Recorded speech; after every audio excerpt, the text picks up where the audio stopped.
just getting overhead. This one, Sheriff's Chase. This is eastbound 91. This is a report of a stolen vehicle. We're going to let Des get situated, but Juan and Rudabeh, I can tell you that this is like the fourth time we have been on the 91 freeway. This guy has gone on and off the 91 freeway. This originally started with the Lakewood Sheriff Station. CHP has taken it over, and we are eastbound 91 approaching the 605. Sheriff Station, CHP has taken it over, and we are eastbound 91 approaching the 605. Again, even though you haven't seen it on TV, I can tell you we've been listening to it, and this guy is just east and west on the 91 rather, multiple times. Yeah, we know it took a while, Mike, for Desmond to get down there into the 91 freeway, and this has been going for a while, and it doesn't look like traffic is a factor at this hour. Yeah, no, and it's light. Yeah, they've been talking about that. The airship has been giving the traffic conditions, which has been light, and at times the airship has said non-existent. Now, this is a blue Honda Civic. Even when it's been on surface streets, it's been following the rules of the road. The airship even made a point to let the CHP officers and the sergeant that is in charge of the chase know that the guy was not running red lights. It wasn't until they got on the freeway that they ran a red light to try to get onto the freeway. And I think Des is getting a little bit closer now. Des, you with us? Yes, I am with you here as we are eastbound on the 91 and our speedometer trying to kind of calibrate here. It's kind of confused if we're going 75 or 90 miles an hour. The closer we get, it should start to kind of get its sense about it here. But definitely at some freeway speeds. I think we are seeing kind of faster speeds than we had heard about earlier in this pursuit. But like Mike said, we've just kind of been going back and forth on the 91. We got about as far west as we did earlier at Long Beach Boulevard and then exited the freeway and just got right back on the 91. So, and there's kind of been the back and forth with sheriffs and CHP. They had wanted to give it over to sheriffs, but then he got off the freeway, but then he got kind of sustained back on the freeway. So now we have CHP in pursuit. The stolen, it is a blue Toyota Camry right here. And the two helicopters overhead right now, it's been LA County Sheriff's deputies, but also the historically famous Sky Knight, the first aerial police surveillance division in the country. They are up there right now. They work with Lakewood primarily, but they are the ones that started this, and they got their other more newer helicopter overhead, I should say, the LA County Sheriff's deputies proper that is up there. So two helicopters on this one from the air and quite a few CHP units as well. We'll see if CHP kind of has the heart to stick with this one now since it is a stolen vehicle and it's getting off the freeway. And, you know, sometimes they stick with it, sometimes they don't. But, well, let's see. Maybe going to come up with a pit maneuver or something here. Let's see.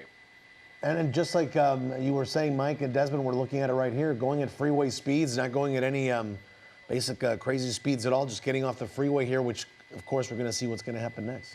Yeah, and as we come into the underpass here, so the Sky Knight, as Desmond was mentioning, is a contract helicopter that is primarily for Lakewood. The city of Lakewood actually pays for it. It is operated by the Sheriff's Department, but it is dedicated to Lakewood. They're the ones that picked this up, and then they handed it off to, I want to say regular Arrow, but you know, they're more larger Airstar helicopter or A-Star helicopters that are there. Really, right now there are three of them. They're about to transition one of them out here, I believe.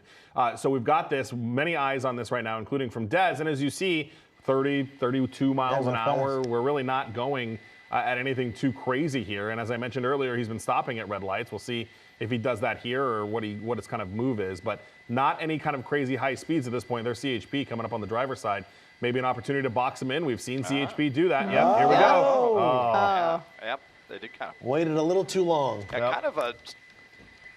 It's something kind of newer I feel like we've been seeing a little bit more often from CHPs, just to kind of like sneak in and see if they can kind of box them in. Really, CHP is the only ones that we've seen do that, and they have had some success with it in the past, you know, preventing from you know, to kind of make it preclude them from having to do a pit maneuver or something, and something potentially, you know, going you know, catastrophic, if especially if they have reason to believe that this is, you know, someone with a mental health issue or something. That tends to be a pretty effective tactic. But this is a stolen vehicle, so, you know, I don't think that they have very much information on this particular suspect right now. And once again, we've got the pursuit tint per usual. So as we kind of double in, the driver's side window down right now, but haven't been able to see in the passenger compartment if there's more than one person in the vehicle. Just kind of cruising around like a cool guy with one arm on the steering wheel here, and, you know, not super high speeds, just, I don't know, just kind of recalcitrant and refusing to pull over for CHP. It's just always kind of a weird one. What else is going on behind the scenes here that you don't want to just give this up? But they continue here, just kind of rolling along northbound Pioneer Boulevard. So kind of in the Paramount area, south of Norwalk right now, cruising along at 30 miles an hour. Yeah, going so slowly compared to what we often see, and the CHP really right behind that driver. And it was a little bit tricky there where they tried to do that maneuver because there were other cars in that intersection. Luckily, there isn't a lot of traffic on the streets that we've been seeing and on the freeway either. But at that particular moment, there were some cars there at that intersection. And while they couldn't box him in, Mike, maybe they got a good chance to see if there was maybe more than one person and we in the actually car, right? did hear that there were believed to be 2 people inside the car. now. So we've got the driver and at least 1 passenger. CHP hopefully will take advantage of these low speeds. I mean, these are ideal speeds to do a pit maneuver or something like that. We've not heard them be denied or anything as of this point, so we are still waiting to see if that actually happens. Here's the right side of your screen we were talking about earlier, where that CHP officer was really close to boxing him in, just maybe a second or two later, showed the cards and didn't kind of make that move to really box him in. But, I mean, we're down to like 19, 20 miles an hour, which is also always so fascinating to me because it's not a person who is obviously desperately trying to get away, right? They know they're being chased. They just don't want to stop. And you just wonder what the game plan is or the conversation inside of the car and what's happening. But now we're making this another U-turn, which is kind of what we've been doing all night. We are in the really kind of the Norwalk area, which is actually kind of a newer spot for where this chase has been. Forgive me, actually, they have been here before. I'm looking at the trail of the helicopter. So they've kind of been sticking to the same kind of areas. We'll see if they'll come back to the 91 and come back on the 91 again. That's what they did last time. And they just went through an intersection there. I couldn't see if the light was red or green, if they ran that light just now. The CHP unit looked like he wanted to try to do something. Might look like they're getting ready for something here. But then he backs off a little bit, Mike. Yeah. Oh, look at that. Here we go. Here we go. Kind of the will he or won't he? Yeah. Just want to make sure that it's perfect, but then the suspect kind of speeds up, back up a little bit, maybe a little privy to what CHP was trying to accomplish there. That median also makes it tough too. I do have to say, I mean, it does. Yes, it definitely does. Fortunately, there's no parked car. Well, I say that, then of course there's parked cars right there as well. So they come up in the shot. So. Yeah, you know, we had one last night, of course, with the sheriff's deputy where it was really close to going through a fence. Unfortunately, it didn't, and that's something that, CHP obviously wants to avoid. They don't want to have to deal with any insurance issues or extra paperwork on something. So it's really always kind of a touch-and-go decision if they're going to do it or not. And right there, again, it kind of seemed like them turning back around again. I mean, this guy's just kind of cruising along Pioneer Boulevard like he's almost just like he's enjoying kind of egging the police on at this point. And let's see if the CHP is going to continue to have the patience for that. They really want it. As soon as they kind of get up on the bumper, yeah, they do want to come up and, and then we get up above 35, 40 miles an hour, and it's just kind of this real quick. annoying, cat and mouse game. Yeah, so...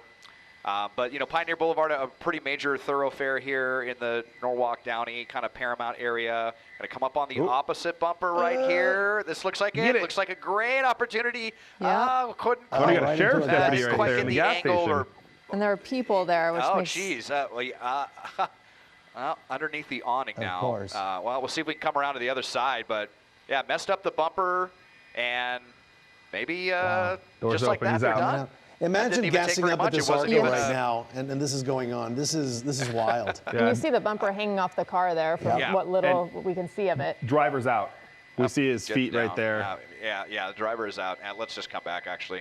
Yeah, and looks like he's down on the ground. If it's not a tree, it is a gas station awning that gets in our way here. So always something. My pilot Chris trying to do the best he can to get around. Not really cooperating. Yeah.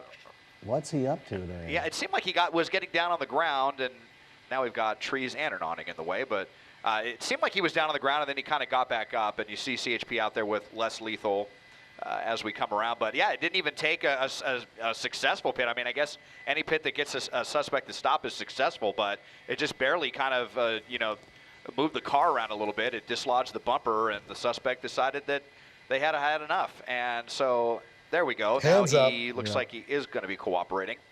Hands up, putting up, making sure there's no weapons in his waistband, and backing up towards officers. And it looks like they'll be in handcuffs, but we supposedly have another passenger, so maybe we'll hold this angle to see if there is indeed another person inside it. Don't see anyone in the passenger seat, but maybe someone in the rear seats. It did look like, just from what we could see when we were blocked by the awning, it looked like someone was getting down on the ground before. We just saw the feet there. But yeah, you wonder where the other person is. Yeah, I think that was the driver that we saw the whole time. They had gotten down and then back up and then decided to cooperate. And looks like maybe they may have dropped their cell phone or something right there. But they had reason to believe that there were two in the vehicle. So we will watch from this angle to see if they're going to come up and clear the vehicle, and we'll see if anyone else is inside. Oh yeah, they're coming really around. Kind of, typical CHP here. They do not mess around. They don't waste any time on this, and they're not even coming in with a shield. I mean, they've got their lethal and less lethal, but they're coming in to clear the vehicle very, very quickly here. And, well, it's looking like maybe we did only have the one in the car. They're gonna check the trunk just to make sure no funny business in there. And it looks like we've got code 4 now, a relaxed stance, and that's it. So I guess it turns out there was only one in the vehicle, unless we missed something on the other side of the awning there. But regardless, the pursuit is over here, and we are off of Pioneer and Lomont Street in the Downey Norwalk area. We can see the suspect now in custody. All right, Mike and Desmond, thank you very much.